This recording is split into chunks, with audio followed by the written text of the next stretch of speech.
ഇപ്പോൾ George Mason യൂണിവേഴ്സിറ്റിയിൽ നിന്ന് സ്കോളർഷിപ്പ് കിട്ടിയിട്ടുണ്ട്. ആ പ്രബന്ധം എന്തായിരുന്നു? അത് വൈറ്റ് ഹോൾസ് എന്ന് പറഞ്ഞൊരു സാധനമുണ്ട്. അപ്പോൾ അതിനാണ് കിട്ടിയത്. വൈറ്റ് ഹോൾസ് എന്ന് പറഞ്ഞാൽ എന്താണ് വൈറ്റ് ഹോൾ? എന്താണ് വൈറ്റ് ഹോൾ എന്ന് അറിയുന്നതിന് മുമ്പ് എന്താണ് ബ്ലാക്ക് ഹോൾ എന്ന് അറിയണം.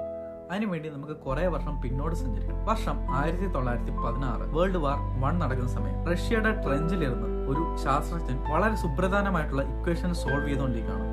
ആ ശാസ്ത്രജ്ഞന്റെ പേര് കാൾ സ്വിച്ച്ചിൽഡ്. അദ്ദേഹം സോൾവ് ചെയ്യുന്നത് ഐൻസ്റ്റീന്റെ ഫീൽഡ് ഇക്വേഷൻസ്. ഐൻസ്റ്റീൻ ഒരു വർഷം മുമ്പ് പറഞ്ഞു, ഗ്രാവിറ്റി ഒരു ഫോഴ്സ് അല്ല, സ്പേസ് ടൈമിന്റെ കർവേച്ചർ ആണ്. പക്ഷെ അദ്ദേഹത്തിന്റെ ആ ഫീൽഡ് ഇക്വേഷൻസിന് എക്സാക്ട് സൊല്യൂഷൻസ് ആരും കണ്ടുപിടിച്ചില്ല. അവിടെയാണ് സ്വാർട്സ്ചിൽഡ് വരുന്നത്. അദ്ദേഹം യുദ്ധത്തിന്റെ ഇടയ്ക്ക് ആ ഒരു ഇക്വേഷൻ സോൾവ് ചെയ്തു. ആ ഇക്വേഷന്റെ സൊല്യൂഷൻസിൽ നിന്ന് മനസ്സിലായി, മാസ് ഒരു ചെറിയ റേഡിയസിൽ കംപ്രസ് ചെയ്താൽ സ്പേസ് ടൈമിനെ തന്നെ ഇല്ലാതാക്കും. ആ ഒരു റേഡിയസിനെ പറയുന്ന പേരാണ് സ്വാർട്സ്ചിൽഡ് റേഡിയസ്. പിന്നീട് ആ ഒരു പ്രഡിക്ഷൻ നടത്തിയിട്ടുള്ള ആ വസ്തു ബ്ലാക്ക് ഹോൾ ആണെന്ന് കണ്ടുപിടിക്കപ്പെട്ടു.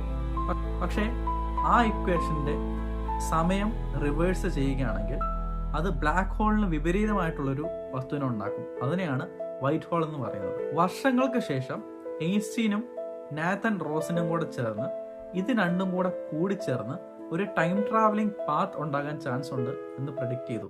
അതിനെയാണ് ഐൻസ്റ്റൈൻ റോസൻ ബ്രിഡ്ജ് അല്ലെങ്കിൽ വേം ഹോൾ എന്ന് പറയുന്നത്. പക്ഷെ ആക്ച്വലി ബ്ലാക്ക് ഹോൾ ഉണ്ടാകാൻ ചാൻസ് ഉണ്ട് എന്ന് ഐൻസ്റ്റൈൻ വിശ്വസിച്ചില്ല.